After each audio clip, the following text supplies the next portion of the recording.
നമ്മൾ കുറച്ച് കാലങ്ങളായിട്ട് നമ്മൾ ഇന്ത്യൻ ടീം ഫേസ് ചെയ്യുന്ന ഒരു പ്രോബ്ലം ആയിരുന്നു ഇന്ത്യൻ ടെസ്റ്റ് ക്രിക്കറ്റിനെ പറ്റിയിട്ടുള്ളത്. അപ്പൊ നമ്മൾ കഴിഞ്ഞ വീഡിയോസിലൊക്കെ ജസ്റ്റ് അത് മെൻഷൻ ചെയ്ത് പോയിട്ടുണ്ടെങ്കിലും വളരെ ഹാപ്പിയാണ് ശ്രീലങ്കയായിട്ടുള്ള നമ്മുടെ ടീമിന്റെ പെർഫോമൻസ്. ബ്യൂട്ടിഫുൾ ആണ്, അടിപൊളിയായിട്ടായിരുന്നു. പ്ലെയേഴ്സിന്റെ ആറ്റിറ്റ്യൂഡ് ആയാലും പെർഫോമൻസ് ആയാലും നല്ലൊരു ടീം പ്ലേ നമുക്ക് കാണാൻ പറ്റി. ആക്ച്വലി സത്യം പറഞ്ഞാൽ ഞാൻ അധികം ഒരു ഇതിനകം ഫോക്കസ് ചെയ്തിട്ടുണ്ടായിരുന്നില്ല ഈ ശ്രീലങ്ക വേഴ്സസ് ഇന്ത്യ മാച്ച് സീരീസിനെ പറ്റിയിട്ട്. പക്ഷെ ഫസ്റ്റ് ടെസ്റ്റിന്റെ റിസൾട്ടും ഇപ്പൊ സെക്കൻഡ് ടെസ്റ്റിലും 300 റൺസ് അടിച്ച് ഫസ്റ്റ് ഇന്നിങ്സ് ഫിനിഷ് ചെയ്തതും വളരെ ബ്യൂട്ടിഫുൾ ആയിട്ടുണ്ട്. നല്ല അടിപൊളിയായിട്ട് നല്ല സാറ്റിസ്ഫൈഡ് ആണ് ഈ ഒരു പെർഫോമൻസിൽ. ബാറ്റേഴ്സ് ആയാലും ശരി, ബൗളേഴ്സ് ആയാലും ശരി. അല്ല എന്താ ഒരു പറയാനുള്ളത്? സത്യം സത്യം. സോ ഫസ്റ്റ് ഇത് നമുക്ക് പ്രത്യേകം എടുത്തു പറയേണ്ടത് ഈ രണ്ട് ടെസ്റ്റ് നമുക്ക് അത്ര ഇമ്പോർട്ടന്റ് ആണ്. ഒന്നാമത്തെ മാച്ച് ഫസ്റ്റ് ഇന്നിംഗ്സിന് ശേഷമുള്ള ആ ഒരു ഉയർത്തെഴുന്നേൽപ്പ് ബൗളിംഗ് യൂണിറ്റിന്റെ ഭാഗത്തുനിന്നാണെങ്കിൽ പോലും അത് എടുത്തു പറയേണ്ടതാണ്. ഇതിൽ എനിക്ക് ഏറ്റവും സാറ്റിസ്ഫൈ തോന്നിയൊരു കാര്യം ടെസ്റ്റ് ഈ രണ്ട് വിന്നിന് പുറമെ എനിക്ക് തോന്നിയൊരു കാര്യം ആ ടോപ്പ് 7 or 6 ബാറ്റേഴ്സിനെ ഇന്ത്യ ഇപ്പൊ പിക്ക് ചെയ്തത്. അതിൽ ഞാൻ 100 ഔട്ട് ഓഫ് ഞാൻ സാറ്റിസ്ഫൈഡ് ആണ്. കാരണം എന്താന്ന് വെച്ചാൽ ഇവർ 6 പേരും ഇപ്പൊ നിലവിൽ ഇന്ത്യയുടെ T20 ടീമിൽ കളിക്കുന്നവരെ അല്ല. സോ ഇവർ പ്രോപ്പർ ആയിട്ട് ഇപ്പോൾ റെഡ് ബോൾ മാത്രം ഫോക്കസ് ചെയ്ത് ടെസ്റ്റ് ക്രിക്കറ്റിൽ മാത്രം ഫോക്കസ് ചെയ്ത് കളിക്കാൻ വേണ്ടി പിക്ക് ചെയ്ത 6 ബാറ്റ്സ്മാനാണ്. അതിന്റെ റിസൾട്ട് നമുക്കവിടെ കാണുന്നുണ്ട്, അതിന്റെ ക്വാളിറ്റി നമുക്കവിടെ കാണാനുണ്ട് 6 പേരുടെ ഭാഗത്തുനിന്നും. ദേവദത്ത് പടിക്കലൊക്കെ നമുക്ക് എടുത്തു പറയണം ആ രണ്ട് ഇന്നിങ്സും അദ്ദേഹത്തിന്റെ. ആള് പീക്ക് ഫോമിലാണ് പോയിക്കൊണ്ടിരിക്കുന്നത്. പീക്ക് ഫോമില് അതെ അതെ അതെ. അതുപോലെ തന്നെ നമ്മുടെ ബോളർ സുത്തറിനെ പറ്റിയിട്ട് ഒരു പുതിയ പ്ലെയർ ആണ്. 10 വിക്കറ്റ് ഫസ്റ്റ് ടെസ്റ്റ് തന്നെ 10 വിക്കറ്റ് എടുക്കുന്നു. ഇപ്പൊ ടെസ്റ്റ് തുടങ്ങിയിട്ടുള്ളൂ. സോ അതിൽ നമുക്ക് ഇനി അടുത്തതിലേക്ക് കാണാൻ പറ്റും ആളുടെ പെർഫോമൻസ് എന്തായി വരുന്നത്. പിന്നെ ഫസ്റ്റ് ഇന്നിംഗ്സിൽ നമുക്ക് എടുത്തു പറഞ്ഞ ആളൊരു 24 റൺസിന്റെ പാർട്ണർഷിപ്പ് ഉണ്ടായിരുന്നു. സോറി, ആളൊരു കോൺട്രിബ്യൂഷൻ ഉണ്ടായിരുന്നു. ആളുടെ ഭാഗത്ത് മാത്രം 24 റൺസിന്റെ, അതൊരു ക്രൂഷ്യൽ ആയിരുന്നു. സോ എല്ലാം കൊണ്ടും നമ്മുടെ ഒരു ബോളിംഗ് യൂണിറ്റിന് കുറച്ച് പോരായ്മകൾ മാറ്റി നിർത്തി കഴിഞ്ഞാൽ അത് നമ്മളിപ്പോ പടിപടിയായിട്ട് വന്നുകൊണ്ടിരിക്കണം. ബുംറ ഇല്ല, ബുംറയുടെ പകരം നമുക്ക് ഇയാൾ ഇനി കണ്ടെത്തേണ്ടിയിരിക്കുന്നല്ല. ഈ ബുംറയ്ക്ക് കറക്റ്റ് ഒരു പ്രോപ്പർ റെസ്റ്റ് കൊടുത്ത് അടുത്ത ഒരു സൈക്കിളിലേക്ക് ബുംറനെ ആഡ് ചെയ്യേണ്ടി വരും. ടെസ്റ്റിലേക്ക് മാത്രം ഒന്നെങ്കിൽ, അല്ലെങ്കിൽ എനിക്ക് എന്റെ പേഴ്സണൽ അഭിപ്രായം ബുംറ ഈ ടെസ്റ്റ് കളിക്കാതിരിക്കുന്നതാണ് നല്ലത്. കാരണം ആളൊരു മുട്ടിന്റെ ഒരു സർജറി ആ കാര്യങ്ങൾ വന്നോടുകൂടി ആ ഫ്ലൂയിഡ് എല്ലാ പ്രശ്നങ്ങളും വന്നോട് കൂടിയിട്ട് എന്റെ ഒരു പേഴ്സണൽ അഭിപ്രായമാണ് വൈറ്റ് ബോൾ മാത്രം ഫോക്കസ് ചെയ്യുക, അല്ലെങ്കിൽ റെഡ് ബോൾ മാത്രം കളിക്കുക. This is the thing. So പക്ഷെ ഇപ്പോഴുള്ള ബാറ്റിംഗ് യൂണിറ്റിന്റെ കാര്യത്തിൽ ഞാൻ ഒരുപാട് ഹാപ്പിയാണ്. സോ വിഷ്ണു, എന്ത് തോന്നുന്നു ഇന്നത്തെ പെർഫോമൻസ് കൂടി കണ്ടപ്പോൾ? ശ്രീലങ്കൻ ടീമാണെന്നുള്ളൊരു കാര്യം ഒഴിച്ചു നിർത്തി കഴിഞ്ഞാൽ ഈ പറഞ്ഞ പോലെ ഞാനും സാറ്റിസ്ഫൈഡ് ആണ്. നമ്മൾ വേൾഡ് ടെസ്റ്റ് ചാമ്പ്യൻഷിപ്പിലേക്കുള്ള ഒരു ക്രൂഷ്യൽ മാച്ച് തന്നെയാണ്. പക്ഷേ ഇനി വരുന്ന ന്യൂസിലൻഡ് ഓസ്ട്രേലിയ ഭയങ്കര ക്രൂഷ്യലാണ്. അതിന് ഈ ടീം ഞാൻ സാറ്റിസ്ഫൈഡ് ആണോ ചോദിച്ചാൽ ഞാൻ ഡെഫിനറ്റ്ലി അല്ല. Especially the bowling unit. നമ്മളൊരു 15 വിക്കറ്റ് നമ്മൾ എടുത്തത് നമ്മുടെ സ്പിന്നേഴ്സ് വെച്ചിട്ടാണ്. കുൽദീപ് യാദവ്, ജഡേജ, ഈ പറഞ്ഞ മനസുത്തർ എടുത്തു പറയണം. 10 വിക്കറ്റ്സ് ഫസ്റ്റ് ടെസ്റ്റിൽ തന്നെ എടുത്തു. Brilliant innings.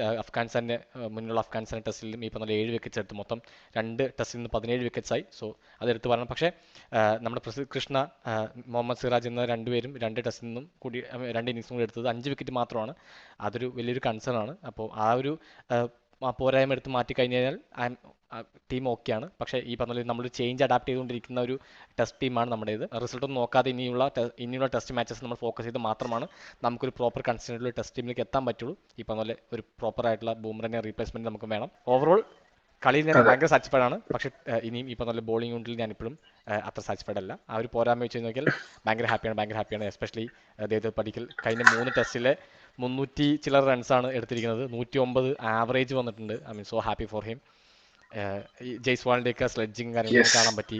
അല്ലറ ചില്ലറ കുഴപ്പങ്ങളൊക്കെ ഒഴിച്ച് മാറ്റിക്കഴിഞ്ഞാൽ ടീമിന്റെ അഗ്രഷനും കാര്യങ്ങളൊക്കെ നമുക്ക് ഗില്ലിന്റെ ക്യാപ്റ്റൻസി എല്ലാം നല്ല മനോഹരമായിട്ട് കണ്ട് വരുന്നുണ്ട്. So I am happy for that. അതെ, പ്ലേയേഴ്സിന്റെ പെർഫോമൻസിലായാലും ശരി, ഒരു ടീം പ്ലേയിലായാലും ശരി, ഗില്ലിന്റെ ക്യാപ്റ്റൻസി ഭയങ്കര ഇമ്പ്രൂവ്മെന്റ് ഉണ്ട്. നമുക്കത് ഫീൽഡിലും മാച്ചസ് കാണുമ്പോൾ നമുക്കത് മനസ്സിലാവുന്നുണ്ട്. അവരുടെ ഒരു ടീമിന്റെ ആറ്റിറ്റ്യൂഡിലൊക്കെ ഭയങ്കര ചേഞ്ചസ് വന്ന പോലെ. സാധാരണ സീനിയർ പ്ലേയേഴ്സിനുള്ള ഒരു ഡിപ്പെൻഡൻസി ഇപ്പോ മാറി അവർക്ക് ഇൻഡിവിജ്വലായി പെർഫോം ചെയ്യാനുള്ള ഒരു സ്പേസ് ഒക്കെ കിട്ടി, ആ ഒരു ഫീൽ ഒക്കെ കിട്ടി തുടങ്ങി. സത്യം, അതൊരു മേജർ പോയിന്റ് ആണ് മനാഫ് പറഞ്ഞത്. അത് സത്യമാണ്. ആ ഒരു സീനിയേഴ്സിന്റെ അണ്ടറിൽ നിന്ന് മാറി. പക്ഷെ ഇവിടെയും വിഷ്ണു പറഞ്ഞ പോയിന്റ് വാലിഡ് ആണ്.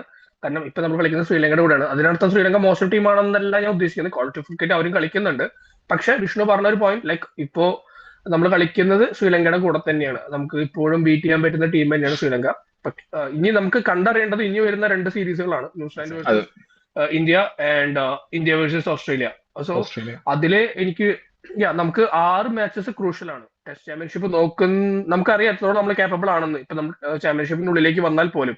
പക്ഷെ ഒരു ചലഞ്ച് കൊടുക്കുക, അല്ലെങ്കിൽ ഒരു പോസിറ്റീവ് ആയിട്ടുള്ള ഇപ്പോഴുള്ള ടീമിന് ഒരു പോസിറ്റിവിറ്റിയാണ് നമ്മളൊരു ചാമ്പ്യൻഷിപ്പ് ഫൈറ്റ് ചെയ്യുന്നുണ്ടെന്ന് കാണിക്കുന്നത് തന്നെ. സോ അതിലേക്ക് വരണമെങ്കിൽ ഒരു 6 മാച്ച് മസ്റ്റ് വിൻ ആണ് നമുക്ക് വേണ്ടത്. അതിലേക്ക് ഒരു ഫസ്റ്റ് ചുവട് തന്നെയാണ് ശ്രീലങ്കയിലുള്ള ഈ മാച്ച്. നമുക്ക് മസ്റ്റ് ആയിട്ട് വിൻ ചെയ്തേ പറ്റൂ. സോ അത് വിൻ ചെയ്യുന്ന ഞാൻ ആഗ്രഹിക്കുന്നു. ഫൈറ്റ് ചെയ്യാം, നമുക്ക് നോക്കാം. ബെറ്റർ അല്ലേ, നമ്മള് ഒന്നുമല്ലാതെ പുറത്തിരിക്കുന്നതിനും ഭേദമായിട്ട് ഞാൻ ഫീൽ ചെയ്യുന്നതാണ്. ഉള്ള ടീം വെച്ചിട്ട് നല്ലൊരു ഫൈറ്റ് കൊടുക്കുക. അതെ ചാമ്പ്യൻഷിപ്പ് അതൊക്കെ വിഷ്ണു നിങ്ങൾ പറഞ്ഞ പോലെ തന്നെ അതൊക്കെ സെക്കൻഡറി.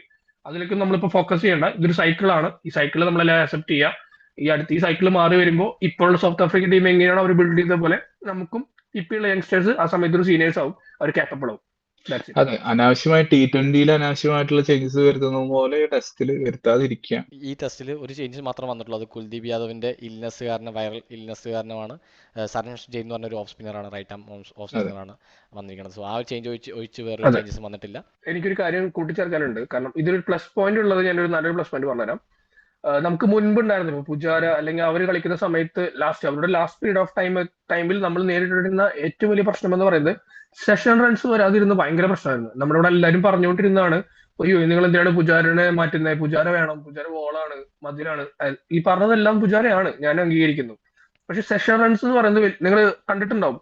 പുജാരയെ കൊണ്ട് 6 അടിപ്പിക്കുന്ന രോഹിത് ശർമ്മ ദേഷ്യപ്പെട്ട് അതെ. കിഷാന ഗ്രൗണ്ടിലേക്ക് ഇറക്കി വിടുന്നു, പോയി 6 അടിക്കാൻ പറയും. കാരണം ഇപ്പോൾ ഉള്ള മോഡേൺ ടെസ്റ്റില് സെഷൻ റൺസ് അത്ര ഇമ്പോർട്ടൻസ് ആണ്. സെഷനിൽ ഒരു സെഷൻ ഇത്ര റൺസ് അടിച്ചേ പറ്റുള്ളൂ. അല്ലാതെ പണ്ടത്തെ പോലെ നിങ്ങൾ കുറെ ബോൾ നിൽക്കേണ്ട സമയത്ത് നിൽക്കണം, അല്ല എല്ലാ സമയത്തും ആണെങ്കിൽ നിങ്ങൾ ഫസ്റ്റ് ഇന്നിങ്സ് ആണ് കളിക്കുന്നതെങ്കിൽ സെഷൻ റൺസ് അടിച്ചേ പറ്റൂ. ആ ഒരു കാര്യത്തിൽ ഞാൻ ഭയങ്കര ഹാപ്പിയാണ്.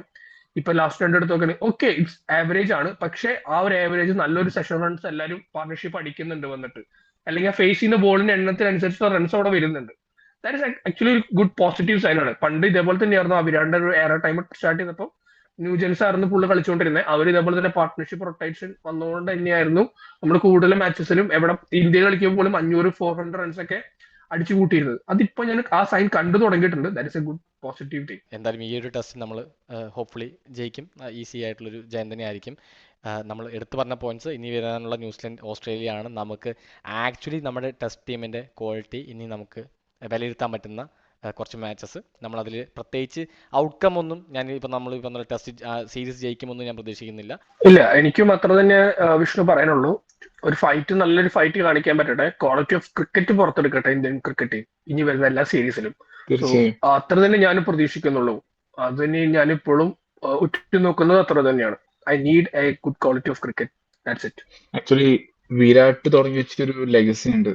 ശരിക്കും ഇന്ത്യൻ ഫാൻസിന് ടെസ്റ്റ് ക്രിക്കറ്റ് എന്താന്നുള്ളത് നമ്മൾ എൻജോയ് ചെയ്യാൻ തുടങ്ങിയൊരു മൊമെന്റ്. അത് എവിടെ വെച്ച് നമുക്കൊരു താളം തെറ്റിയിട്ടുണ്ടായിരുന്നു. പക്ഷെ അത് ഈ ഒരു സ്ക്വാഡ് വെച്ച് നല്ല രീതിയിലേക്ക് പോകാൻ തന്നെ നമുക്ക് തിരിച്ചു പിടിക്കാവുന്നേ ഉള്ളൂ. ഹോപ്പ്ഫുള്ളി നല്ല രീതിക്ക് ആവട്ടെ. Wish all the best for the Indian test team. Thank you.